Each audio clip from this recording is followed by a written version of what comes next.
안녕하세요. 신혼여행지에서 다툼으로 이혼하는 부부들이 있다고는 들었어요. 그런데 신혼여행지에 도착하자마자 이혼을 결심한 사람은 아마 이 세상에 저밖에 없을 거예요. 신혼집은 결혼식 이후로 입주까지 한 달을 더 기다렸어야 했던 관계로 결혼식 끝나고 신혼여행 출발할 때까지는 각자 집에서 지내야 했어요. 아마 결혼하자마자 3일 만에 떠난 신혼여행지에서 이혼을 결심하고 돌아오자마자 곧바로 이혼 준비 시작한 사람은 거의 없을 거라 생각합니다. 결혼 3일 만에 이혼한 게 뭐 자랑이라고 그거 유세 부리려고 사연을 적는 건 아닙니다. 그냥 어디 가서 속 시원하게 털어놓을 만한 이야기도 아니고 해서 제 주변 사람들은 다 아는 이야기이긴 하지만 그래도 참으면 병된다잖아요. 저야 이겨낸 지도 오래되었고 그냥 이 이야기 듣고 남편 욕이나 남들이 대신 해줬으면 하는 생각도 들고 해서 이렇게 사연을 보내기로 결심을 했습니다. 남편하고는 연애하면서 결혼까지 가게 되었습니다. 결혼 허락받기 위해 처음 인사드리러 갔던 자리에서 느꼈던 건데 연애하는 동안은 못 느끼고 있었는데 남편부터 해서 남편 가족들까지 전부 다 남편을 소위들 말하는 개천용이라 생각을 하고 있더라고요. 자수성가했다고 하기엔 남편 집안 환경이 그렇게 어려워 보이지는 않았어요. 처음 인사드리러 간 자리에 신우도 같이 나왔는데 명품 가방을 들고 나오기도 했고 남편이 어떤 시절을 보내왔는지는 속속들이 알지는 못하지만 학자금 대출도 없었고 대학 간다고 과외도 몇 개씩 받았다고 이야기해준 적이 있었거든요. 학자금 대출이 없었으니 대학 졸업할 때까지 그 흔한 아르바이트 한 번 해본 적이 없다고 했고 오히려 저는 남편 집안이 어느 정도 여유가 있구나 하고 생각을 했었어요. 그리고 무엇보다 개천용이라는 게 보통 자수성가한 사람들을 일컫는 말이다 보니 소위 의사, 판검사같이 사회적 지위가 있는 직업을 갖는다던가 아니면 월 수입이 뭐 세후 1,000만 원, 2,000만 원쯤 되는 사업을 하고 있다거나 하는 사람들한테 보통 붙는 수식어 아닌가요? 남편 같은 경우에는 고연봉 받으며 이름만 들어도 다들 아실 법한 회사에 다니고 있긴 했지만 개천에서 용났다고 할 정도까지인가 싶었거든요. 무엇보다 남편 본인이 알 법한데 본인도 그렇게 생각하고 있다는 게 참 신기했네요. 어떤 과거를 보냈는지는 자세한 내막을 모르니 처음 남편 쪽 가족을 만나는 자리인데 뭐가 개천에서 용난 거냐고 따지고 들 것도 아니고 당시에는 그렇게 생각하고 있다는 사실이 제 인생의 큰 걸림돌이 될 거라고는 생각도 해본 적 없었기 때문에 그냥 그렇구나 하고 넘겼습니다. 짚고 넘어갈 만한 거리도 안 된다고 생각한 게 저희 잘못이라면 잘못이겠지요. 처음에는 제주도였습니다. 결혼하기 전에 남편이 자기 가족들과 함께 여행을 다녀오고 싶다고 하더라고요. 그래서 그러냐고 조심히 잘 다녀오라 했지요. 그런데 저한테 너는 안 가냐고 되묻더라고요. 가족여행이라고 하지 않았느냐, 거기를 내가 왜 끼냐 했어요. 애초에 결혼 준비하면서 연차도 몇 개 미리 당겨 쓰기도 했고 결혼식이며 신혼여행 같은 거 생각하면 앞으로 휴가도 써야 하는데 아무리 연월차 15일에 휴가가 따로 나온다고 해도 넉넉한 유급 휴가 기간이 있다고 한들 앞으로 무슨 일이 생길지 모르는데 그걸 미리 끌어다가 홀랑 써버리고 싶지도 않았어요. 그리고 아무리 내 시부모 신우 한가족 될 사람들이라고 해도 불편한 건 결혼 전이나 후나 매한가지 아니겠어요? 결혼하고 나서라면 하는 수 없이 따라라도 가겠지만 결혼 전인데 구태여 거기까지 끌려가서 정신적인 스트레스 받으며 휴가를 보내고 싶지도 않았습니다. 남편은 그래도 부모님 챙기고 그러려면 제가 가는 게 좋을 것 같다 아쉬워하는데 그 말을 들으니 더더욱 가기 싫어지더라고요. 애초에 신우도 있고 아들, 딸 따라가는데 부모님을 예비며느리였던 제가 챙겨야 할 이유는 더더욱이 없는 거나 마찬가지니까요. 그래도 제가 무조건 가야 한다 우기지는 않더라고요. 그건 참 다행이라고 생각했는데 그 다음 주에 만나서는 저한테 한다는 소리가 가족여행은 잠시 연기했다고 하는 겁니다. 이유는 따로 말해주지 않았는데 안 좋은 촉이 오긴 했어요. 이 인간이 기어이 나를 데리고 같이 가려나 보다 싶었지요. 그걸 굳이 꾸역꾸역 날짜까지 미뤄가며 내가 당신 부모님 수발들게 만들어야 하는 거냐 따졌더니 그런 건 아니랍니다. 그래서 저는 일단 올해는 앞으로 결혼식 후에 있을 신혼여행 말고는 어디 놀러 간다고 연월차나 휴가 신청을 하지는 않을 거다 하고 딱 잘라 말했습니다. 생각보다 흔쾌히 그러라고 대답하길래 저는 남편이 제 입장에서 어느 정도 생각해보고 제가 불편할 걸 알고 제주도 여행을 취소했구나. 그렇게 생각했어요. 오히려 감동스럽기까지 했지요. 그런데 그런 꿍꿍이가 있었다니 참으로 놀랄 노짜입니다. 양가 축복 속에 성대한 결혼식을 올렸어요. 신혼여행은 결혼식 날짜 3일 뒤인 화요일에 맞춰서 출발하기로 했습니다. 조금이라도 아끼겠다고 비행기표가 가장 저렴한 날에 출발하기로 했던 거예요.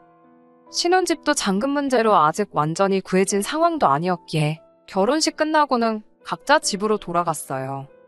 3일 뒤에 공항에서 남편과 만났습니다. 그때까지만 해도 신혼인데 같이 한 집에서 살지도 못하고 각자 집에서 지내고 있는 게 엄청 아쉬웠었거든요. 그런데 신혼여행지에 딱 도착하고 나니까 그 생각이 바뀌는데 5분도 걸리지 않았습니다. 입국 수속 마치고 입국장에 들어서는 순간 익숙한 얼굴들이 저희를 마중 나와 있었거든요. 저는 정말 경악을 금치 못했습니다. 시부모님의 신우까지 더해서 입국장에서 쌍수를 들고 저희를 열렬히 환영해주고 있었으니 말이에요. 누가 보면 이민 와서 현지에 살고 있는 남편 가족들을 보러 혼자 한국에서 지내던 남편이 오랜만에 비행기 타고 왔구나 싶은 그림이었어요. 저는 어안이벙벙해서 남편한테 이게 무슨 경우냐고 따졌지요. 남편은 뻔뻔하게 이게 네가 원하던 거 아니냐고 적반하장으로 나오더라고요.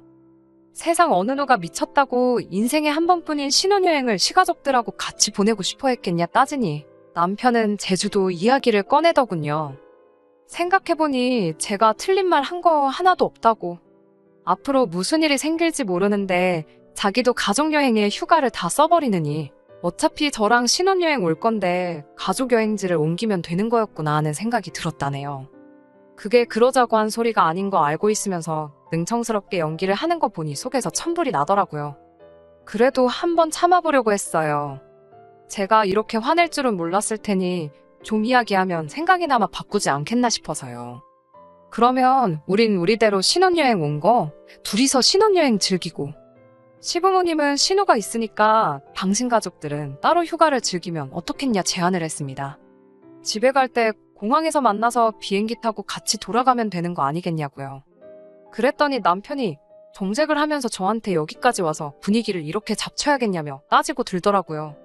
제주도 때 결혼 전이니까 거절했던 거 그렇다 쳐도 이제 결혼식 올렸으니까 너 이 집 며느리 아니냐고. 며느리가 시부모님 데리고 여행도 다니고 필요한 거 챙겨드리고 해야지 그걸 벌써부터 신우한테 떠넘길 생각을 하냐는 거예요. 신우도 너보다 어른이라고. 너가 같이 모셔야 할 사람 중에 하나인데 부려먹을 생각이 드냐면서 사람들 다 보는 거 아랑곳하지도 않고 큰 소리를 치는 겁니다. 그러면서 너는 이제 시집 왔으니 모르겠지만 이 여행이 우리 가족들한테 얼마나 큰 의미인 줄은 아느냐며 입에 개거품을 물면서 지 과거 이야기를 꺼내는데 얼척이 다 없더군요. 지 가족들이 자기 공부시켜서 좋은 직장 취직시킨다고 얼마나 노력한 줄 아냐고. 가족들이 정말 나 하나만 바라보고 살았다고 누나도 대학 안 가고 아르바이트 하면서 내 과외에 비해 학비에 다 도와줬고 부모님도 여태 아끼고 고생했던 거 이제서야 보상받는다는 느낌으로 아주 큰맘 먹고 기획한 여행인데 이러면 안 된다는 겁니다. 애초에 제가 제주도를 따라갔으면 이런 일이 없었을 거라는 거예요. 일이 이렇게 된 게 다 제 탓이고 이제 며느리니까 투정 부리지 말고 지 부모님을 챙기라고 하는 겁니다.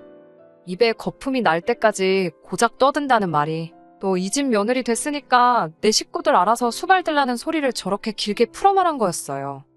그래서 그게 내가 알 바냐고 따졌습니다. 자꾸 과거가 어려웠고 힘들었다 하는데 너보다 더 어려워서 학원도 못 가고 과외 못 받고 그래도 주경야독해서 좋은 대학 가는 사람 천지에 깔렸다고. 그리고 자꾸 개천용 하는데 누가 보면 어디 회사에서 월급으로 몇 억씩 주고 모시고 쓰는 줄 알겠다고. 내가 다니는 회사보다 좋은 회사 다니니 더 말은 안 하겠는데 그런 회사 다니는 거 너 혼자만이 아니라고. 내가 무슨 그 대기업 말량한 월급 때문에 너랑 결혼해서 니네 부모 수발드는 식모에 너네 신우 비위장 맞춰주는 무수리 하려고 결혼한 건 줄 아느냐고 따졌습니다. 그리고 그 길로 저는 남편이며 시가족들 다 뒤로 한 채 그 자리에서 비행기표 끊고 돌아와 버렸어요. 제가 한번 그렇게 폭발하니 남편도 기가 죽고 시부모님이랑 신우도 제 눈치 보면서 따로 지낼 테니까 가지 말라고 붙잡았는데 거기서 누그러지면 제 앞길 평생을 제 손으로 풀을 수도 없을 정도로 꼬아버리는 거나 마찬가지라고 생각해서 뒤도 안 돌아보고 비행기에 몸을 실었습니다.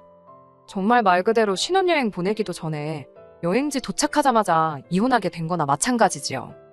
다시 받아줄 생각도 없었지만 여행지에서 돌아온 남편 하는 꼬라지가 아주 가관도 아니더군요. 사과할 거라고 기대는 안 했지만 여행지 내내 연락 한번 했던 적 없었기에 적어도 앞으로 우리 사이가 어떻게 되는 건지 궁금해한다거나 어떻게 해보자던가 하는 그런 이야기를 꺼낼 줄 알았는데 돌아와서 저를 보자마자 한다는 소리가 다른 게 아니고 돈 내놓으라는 소리였습니다. 뭐 돈 맡겨놓은 것도 아니고 신혼집 입주를 코앞에 두고 있었지만 꽤나 큰 손해긴 하지만 아직 끝전이 치러진 게 아니다 보니 그냥 파기하면 위약금 내고 파기할 수 있었어요. 그 신혼집마저도 각자 모아놓은 돈에서 각출을 했다 보니 오히려 돈을 돌려받는다면 제가 돌려받아야 하는 게 맞는데 저 자식은 뭔데 저한테 돈을 내놓으라 말아 하는지 싶더라고요. 뭐 맡겨놓은 게 있어서 나한테 달라고 하는 거냐 저도 따져 물었지요. 그랬더니 제가 자기 가족들 인생에서 처음 가보는 해외여행을 망쳐버렸으니 그 비용을 보상하라는 거예요. 부모님 비행기표에 신호 비행기표며 여행 전반적인 경비에 신호 휴가 나간 동안 못 받게 된 월급의 일부까지 계산기 두들겨서 가져왔더라고요. 그래도 양심은 있는지 지 휴가 쓴 건 계산 안 했더라고요.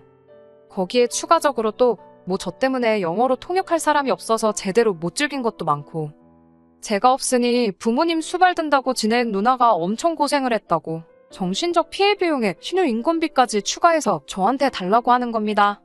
그 금액은 2천만 원 하고도 뒤에 끝자리 몇십만 원 더 있었는데 남편이 저한테 인심 써줘서 그건 안 받고 딱 2천만 원으로 퉁쳐주겠다고 하더라고요.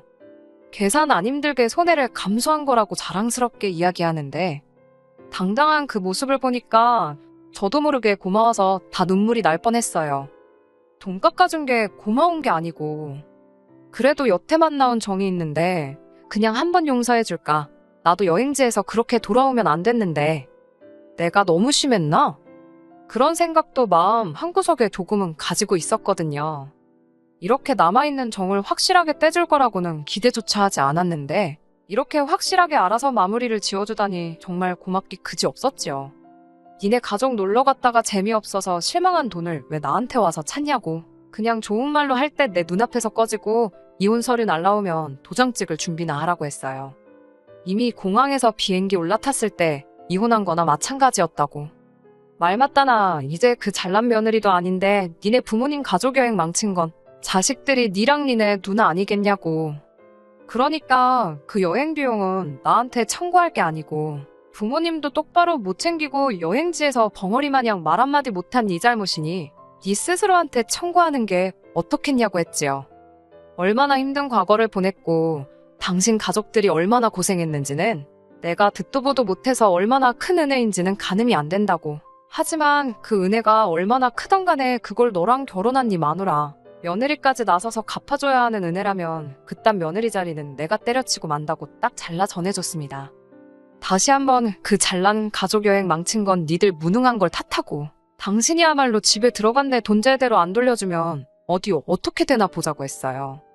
그리고 이 이혼의 책임은 너한테 있으니 위약금은 위자료 줬다 생각하고 네가 내라고 했습니다. 그리고 어디 한번 안 접을 테면 안 접으라고. 내 전 재산 날려먹는 한이 있어도 대한민국에서 제일 유능하다는 변호사 구해서 어떻게든 그 돈 받아내겠다고 울음장을 놓았어요.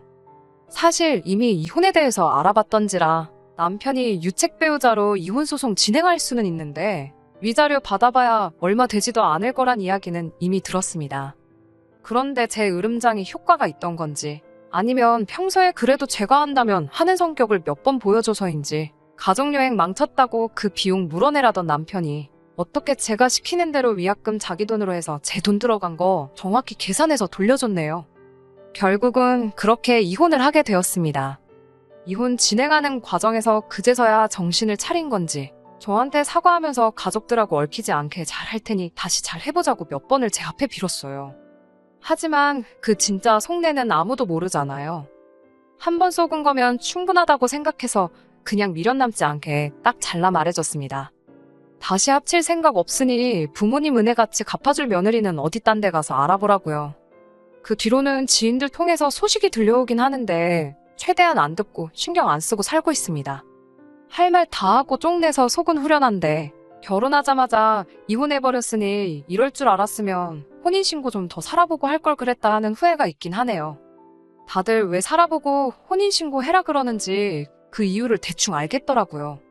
그래도 결혼식까지 올렸는데 나중에 제가 다시 결혼하게 된다면 혼인신고 안 했다는 사실을 숨기는 것보다 그냥 당당하게 있는 게 더 나은 것 같기도 해요. 지인들 통해 들은 말로는 남편은 벌써 새장가 준비를 하는 건지 여기저기 선자리도 알아보고 소개 자리도 다 나가는 것 같더라고요. 그런데 웃긴 게 남편은 상대방한테 이혼했다는 사실 숨기고 결혼 목전에 두고 성격 차이로 파혼하게 되었다. 뭐 그런 식으로 이야기를 하고 다닌다나 봐요.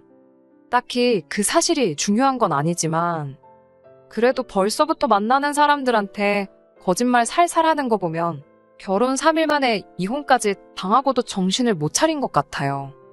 아직도 부모님과 신우가 자기한테 베풀어준 큰 은혜에 대신 보답해줄 무수리 식모를 구하러 다니는 거겠죠? 열심히 했으면 좋겠습니다. 그런 식으로 결혼해봤자 그 끝엔 또 한 번의 이혼이 기다리고 있다는 사실은 그때 가서 깨닫게 되겠지만 말이에요. 끝까지 들어주셔서 감사합니다. 오늘의 사연은 여기까지입니다. 구독과 좋아요, 알람 설정 부탁드리고 더 좋은 사연으로 다시 찾아뵙겠습니다. 감사합니다.